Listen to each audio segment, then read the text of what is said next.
இந்த எடப்பாடி கூப்பிட்டா கூட்டணிக்கு எவனுமே வரமாட்டேங்கிறான் அப்படிங்கிறது. எடப்பாடி கூப்பிட்டா எவனும் வரமாட்டேங்கிறான் அப்படி. அண்ணாமலையாச்சும் ஒரு 10 பேர் வச்சுக்கிட்டு எலெக்ஷன் நின்று ஒரு 20% ஒரு 18% ஓட் பண்ணுவாங்க. இவன் எடப்பாடி நம்பி அவனுக்கு கூட்டணி வர மாதிரி தெரியல. உடனே சீமான்கிட்ட கேட்குறாங்க. அதுக்கு சீமான் சொல்கிறார், அந்த ஆளை நம்பாதீங்க, பக்கா ஃப்ராடு. ஏன்னா எடப்பாடி கூட கூட்டணி சொல்லுங்கன்னு என்கிட்ட வந்து கேட்டாலே அந்த ஆள் தான். உனக்கு துணையை முதலமைச்சர் கொடுக்குறேன்னு சேர்த்துக்கிட்டதும் அந்த ஆள் தான் அப்படின்னு இருக்காரு. எடப்பாடி நம்பி யாருமே கூட்டணி வைக்க வரல அப்படின்னு ஆதவ அர்ஜுனாவும் நம்ம தாவேக்காவோட பொதுச் செயலாளர் ஆனந்தும் பேசியிருக்காங்க. அந்த அதை எப்படி பார்க்குறீங்க? புரணி பேசுறதுக்கெல்லாம் நான் கருத்து சொல்ல முடியுமா?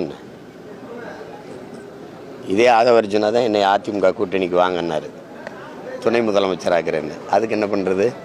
இப்போ பார்த்தீங்களா, எடப்பாடி பழனிசாமிக்கும் புரோக்கர் வேலை பார்த்துருக்காரு இந்த ஆதவ அர்ஜுன். எத்தனை பேருக்கு புரோக்கர்? சபரீசனுக்கும் புரோக்கர், திருமாவளவனுக்கும் புரோக்கர், எடப்பாடிக்கும் புரோக்கர் வேலை பார்த்துருக்காரு. இப்போ விஜய்க்கு வந்திருக்காரு. இப்படிப்பட்ட ஒரு பொலிட்டிக்கல் புரோக்கரே, அரசியல் புரோக்கரே இன்னும் விஜய் நம்பிக்கிட்டு இருக்காருன்னா விஜய் எங்கே ஆட்சிக்கு வர்றது?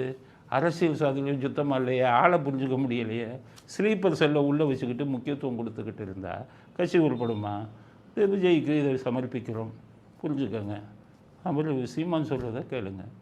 எடப்பாடிக்கு புரோக்கர் வேலை பார்த்துருக்காரு, அவங்க கட்சியிலே இல்லையே அவர். அப்போ என்ன அர்த்தம்? அரசியல் வைத்து பணம் பண்ணணும், ஃப்ராடு பண்ணணும், மோசடி பண்ணணும். இதுதான் இவர்களுடைய நோக்கம். Aadhav Arjun, beware of Aadhav Arjun. ஆதவ அர்ஜுனிடம் எச்சரிக்கையாக இருங்கள் விஜய்.